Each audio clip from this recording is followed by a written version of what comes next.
జై శ్రీరామ్ అండి అందరికీ.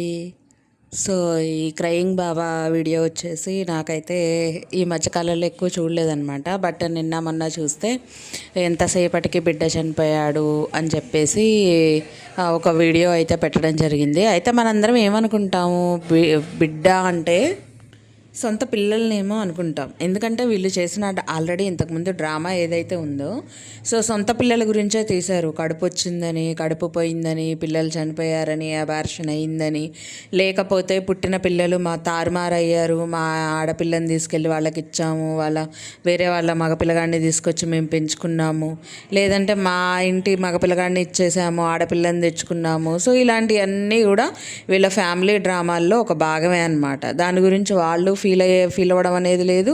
చూసి మనము ఫీల్ అవ్వడం మానేసామన్నమాట. అయితే ఇప్పుడు సడన్గా బిడ్డ చనిపోయింది అంటే మనం ఏమనుకుంటాము, సో పుట్టిన పిల్లల్లో నా ఏంటి ఏమైందా అని సడన్గా మనమైతే ఓపెన్ చేస్తాము. ఎందుకంటే మనకు కూడా ఒక బాధ అనిపిస్తుంది కదా, మన కళ్ళ ముందు చూసిన పిల్లలు చిన్నపిల్లలకి ఏమైందో అన్న టెన్షన్తో మనమైతే ఓపెన్ చేస్తాం. అలా ఓపెన్ చేస్తే అసలు ఎక్కడ లేని సోది మొత్తం వీళ్ళ దరిద్రపు కొట్టు వీడియోల్లోనే ఉంటుంది. సిగ్గు కొంచెం అన్నా లేదా, మనిషి పుట్టక పుట్టిర్రా లేకపోతే ఏదన్నా పనికిమాలిన జన్మెత్తిర్రా అనేది అసలు ఏమీ అర్థం కాదనమాట. ఎందుకు ఇలా అంటున్నానంటే, మన కడుపున పుట్టిన పిల్లలకి ఏదో మనం ఎక్కడో కొద్దిసేపు కొన్నాళ్ళు వాళ్ళతో ట్రావెల్ చేసిన పిల్లలకి చాలా తేడా ఉంటుంది కదా. కడుపున పుట్టిన వాళ్ళు ఉండంగా ఇంకొకళ్ళని ఆ మాట చెప్పి ఆ పదాలు రాస్తే ఎవరైనా చూసేవాళ్ళైనా వినేవాళ్ళైనా కడుపున పుట్టిన పిల్లల్నే అనుకుంటారు. అసలు వాళ్ళు అక్కడ ఆ పదాలు రాయడమే తప్పు. పెంచిన చేతుల మీద పెరిగిన వాళ్ళు అని రాస్తే అది వేరు. నిజంగా అక్కడ అయితే ఉండదండి. వీళ్ళు ఏదో ఒక డ్రామా క్రియేట్ చేసుకొని మనం అందరము కూడా వాళ్ళు పెట్టిన టైటిల్ని నమ్మి సొంత పిల్లలకి ఏమైందో అని అనుకొని వెళ్ళి వీడియో చూడాలని వాళ్ళ వెధవ ప్రయత్నం అనమాట. ఏంటంటే డబ్బుల కోసం నానా గడ్డి తినే వాళ్ళల్లో వీళ్ళొక జాతి అనమాట. అంత దరిద్రపు గొట్టు నికృష్టపు మొహాలన్నమాట. డబ్బు ఉంటే చాలు, మనకి ఏది అవసరం లేదు, విలువలు కానీ లేకపోతే బంధాలు కానీ ఇవేవి అవసరం లేదనమాట. అక్కడ బిడ్డ అని రాస్తే వాళ్ళ కడుపున పుట్టిన బిడ్డలు కదండి. మరి వాళ్ళని పట్టుకొని అందరు ఇలా అనుకుంటారు, అమ్మో నా సొంత కడుపున పుట్టిన పిల్లల్ని ఇలా అనుకుంటారేమో అన్న ఆలోచన ఆ నికృష్టపు మొహాలకైతే అసలే లేదు. నిజంగా నాకు కోపం వచ్చి నేను ఇంతలా మాట్లాడుతున్నాను. ఏమండి, ఎవరైనా సరే ఫస్ట్ పిల్లలు పుట్టిన తర్వాత మన పిల్లల తర్వాతనే మనం అనుకునే తల్లిదండ్రుల్ని చూసాము. ఒక రకంగా చెప్పాలంటే చాలామంది తల్లులు ఏం చేస్తారంటే, పిల్లలకి ఇంట్లో కంటిన్యూగా కూర్చొని తినాలంటే తినరు కాబట్టి బయటికి తీసుకొచ్చి అదిగో రోడ్డు మీద వెళ్ళే వాళ్ళని చూపిస్తూను, లేకపోతే పార్క్లో కూర్చోబెట్టి ఆడిపిస్తూను, లేకపోతే ఇంకేదైనా ముచ్చట చెప్తూను, స్కై చూపిస్తూను, బొమ్మలు చూపిస్తూను, అలా చూపిస్తూ ముద్దలైతే తినిపిస్తారు. అలా తినిపించిన తర్వాత కూడా చాలా వరకు ఏమో ఎవరన్నా కన్ను మన పిల్లల మీద పడిందేమో తినేటప్పుడు, సో పిల్లలు తిండి మానేస్తారన్న భయంతో ప్రతిసారి కూడా దిష్టి అనేది తిప్పేస్తారనమాట. లాస్ట్లో మిగిల్చిన కొద్దిగా అన్నంతో దిష్టి జనరల్గా తిప్పేస్తారనమాట. అలా అయినా సరే అలా కూడా పిల్లల గురించి ఆలోచించే వాళ్ళు చాలామంది, 100% మంది ఆలోచించే వాళ్ళు ఉన్నారు. సో అంత జాగ్రత్తగా తినే తిండి దగ్గరే అంత 100 సార్లు ఆలోచించి ఆడ చూసిరో చూడలేదో తెలియదు కానీ ఏమో దిష్టి తగులుతుందేమో అన్న ఆలోచన కొద్ది జాగ్రత్త తీసుకునే వీళ్ళకి ఏమన్నా కంపారిజన్ ఉందా అండి? కొంచెం మీరు ఆలోచించండి. ఎంతసేపటికి వీడియోస్ తీయడము, లేకపోతే అబద్ధాలు చెప్పడము, జనాల్ని మోసం చేయడము, ఏడవడము, పిల్లలు చనిపోయారని చెప్పడానికి కూడా రెడీ అయిపోతారు ఇలాంటి వాళ్ళు.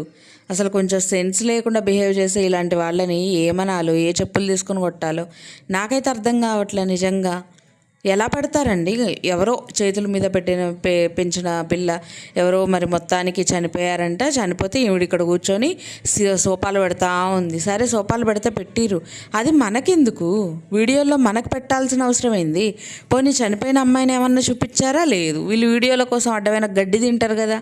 మరి అలాంటప్పుడు అది నిజమైతే మరి అక్కడ ఆ అమ్మాయి ఏదన్నా ప్రోగ్రామ్ చేస్తున్నప్పుడు, లేకపోతే తెలిసినప్పుడు, హాస్పిటల్లో ఉన్నప్పుడు చిన్న వీడియోస్ ఫొటోస్ ఏమన్నా పెట్టొచ్చుగా. మరి ఏంటంటే అక్కడ ఎవరూ లేరు.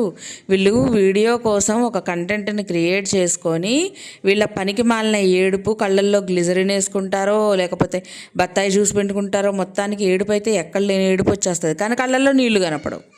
అదే కదా విచిత్రం. ఇప్పుడు ఎవరైనా ఏడిస్తే ఏమవుతుంది చెప్పండి? ఫస్ట్ కళ్ళల్లోంచి విపరీతంగా నీళ్ళు వచ్చేస్తాయి. తర్వాత గుక్క తిరిగిపోతుంది. ఎక్కువసేపు ఏడిస్తే బాధతోటి తర్వాత గుక్క తిప్పుకొని ఆపుకోలేనంత ఘోరంగా ఏడ్చేస్తారనమాట. అలాంటిది వీళ్ళ దాంట్లో ఎవరి దాంట్లో అది కనిపించదు అసలు కొంచెం కూడా. అసలు ఏడుస్తున్నారా ఏడవట్లేదా వీళ్ళు ఊ ఆ అనుకుంటూ ఏడుచేస్తారు కానీ అసలు కనీసం అక్కడ ఒక కంట్లో ఒక చుక్క కనపడదు. తర్వాత దానికి సంబంధించిన ప్రూఫ్స్ ఉండవు, ఏముండవు.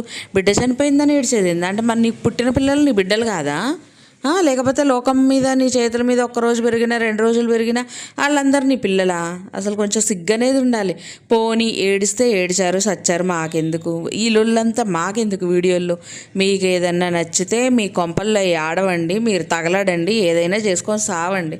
బయటకు వీడియోల రూపంలో పెట్టి మమ్మల్ని ఎందుకు చంపుతున్నారు? ఏడుపు ఏడుపు ఏడుపు. ఆ టైటిల్ ఏంటంటే మీ సొంత బిడ్డలు ఏదో పోయినట్టు అక్కడ టైటిల్ ఒకటి. మళ్ళీ చూసే వాళ్ళందరికీ అదే అనిపిస్తుందండి. చాలా తప్పది. చిన్న చిన్న పిల్లల్ని పట్టుకొని అలాంటి టైటిల్స్ ఏంటి, ఆ మాటలేంటి, ఆ ఏడుపులేంటి, జనాలకు ఆ కంటెంట్ ఎందుకు అవసరమా? పనికొచ్చే కంటెంటా? అసలు ఎవరికైనా ఎంత ఉల్లు మండుతుందండి. మనము కొంచెం రోజు చూసే పిల్లలు అయ్యో ఏమైందో అన్న టెన్షన్తో మనం పోతామా? ఇలాంటి దరిద్రపోటు ప్రాంకులు చేశారనుకోండి, ఆ చంప ఈ చంప పగలగొట్టాలనిపిస్తుంది ఎవరికైనా. సో నాకు కూడా అలానే అనిపించింది. చూసే జనాలకు కూడా అలానే అనిపిస్తుంది నిజంగా. అసలు ఈ మధ్య చాలా విపరీతంగా పెరిగిపోయినాయి. ఫస్ట్ ఏమో ప్రెగ్నెన్సీ అంటారు, ఆ తర్వాత అబార్షన్ అంటారు, పెళ్లి కుదిరిందంటారు, పెళ్లి చెడిపోయిందంటారు. ఇప్పుడు ఈ పెళ్లి సంగతి ఏమైందండి చెప్పండి? వాళ్ళ వీడియోస్లో పెళ్ళి అని కుక్కలు అరిసినట్టు అరిసారు 2-3 నెలలు. మరి ఏమైంది ఇప్పుడు? మళ్ళీ ఆమె ఏందో వాళ్ళ పాప గుర్తొచ్చిందంట, వాళ్ళ ఫస్ట్ మా హస్బెండ్ గుర్తొచ్చిందంట, మళ్ళీ లేచిపోయి ఈడికొచ్చిందంట. మళ్ళీ ఇక్కడ నుంచి ఒక ఆడదాని క్యారెక్టర్ని వీళ్ళు చాలా చిన్నగా చేసేస్తున్నారండి. అది కూడా అసలు ఎలా పడితే అలాగా వాళ్ళకి తోచిన రీతిలో క్యారెక్టర్ని పాడు చేస్తున్నారు. ఫస్ట్ వీళ్ళ ఊహాగానాలే కావచ్చు, లేకపోతే వీళ్ళ అబద్ధాలే కావచ్చు. అబద్ధాల్లో కూడా ఆడ మనిషినే తప్పు అన్నట్టు క్రియేట్ చేసి వదిలేస్తున్నారు. అంటే కనిపించే వీళ్ళేమో మంచోళ్ళు, కనపడని వాళ్ళేమో చెడ్డోళ్ళు. ఏం మనుషులండి వీళ్ళు? అసలు ఇలాంటి వాళ్ళకి నిజంగా ఒక వ్యూ ఇవ్వడం మనం చేసిన తప్పండి. ఇలాంటి వాళ్ళని ఒక హైలైట్లోకి తీసుకొని రావడం కూడా మనం చేసిన తప్పు. జనాలకి రియలైజేషన్ ఉండాలి. మీరు ఒక్క చిన్న పని చేయండి, మీకు అది నచ్చలేదు అనుకోండి, వాళ్ళు చేసేది తప్పు, వాళ్ళు చెప్పేది 100% మోసం, అబద్ధం అని మీకు తెలిసినప్పుడు మీరు వెంటనే డిస్లైక్ చేసి రిపోర్ట్ కొట్టేయండి. లేకపోతే ఇలాంటి ఆగడాలు వాళ్ళకి పెరిగిపోతుంటాయి. అంటే వ్యూస్ వస్తే చాలు మాకు, డబ్బులు వస్తే చాలు మాకు, మేము జనాలను మోసం చేసే పనిలోనే పడతాము, మేము జనాలను ఏడిపించే పనిలోనే పడతాము అనుకునే ఇలాంటి వాళ్ళకి బుద్ధి రావాలంటే ఫస్ట్ మీరు చేయాల్సింది డిస్లైక్, ఆ తర్వాత రిపోర్ట్స్. ఇవి చేస్తే ఖచ్చితంగా ఇంకా మీకు అసలు తిరుగుండదండి. ఫస్ట్ మీరు ఇలాంటి వాళ్ళని ఎదగకుండా చేసేసారంటే ఇంకొంతమంది ఇలాంటి పనికిమాలిన వాళ్ళు పుట్టకుండా ఉంటారు యూట్యూబ్లో. అందుకోసమైనా మీరు ఈ పని చేయాలి నిజంగా. అసలు ఏం మనుషులండి వాళ్ళు? వాళ్ళని మనుషులు అనుకోవడానికి కూడా నాకు మనసు రావట్లా. మీకేమనిపిస్తుంది అనేది అయితే కామెంట్ చేయండి. అలానే మన వీడియో నచ్చినట్టయితే లైక్ చేయండి, షేర్ చేయండి, అలాగే సబ్స్క్రైబ్ చేసుకుని పక్కనే ఉన్న బెల్ కూడా కొట్టేయండి. అప్పుడే నేను చేసే వీడియో నోటిఫికేషన్స్ మీ దాకా వస్తాయి. Thank you so much for watching. ఇంకో మంచి వీడియోతో మీ ముందుకు వచ్చేస్తాను. బాయ్.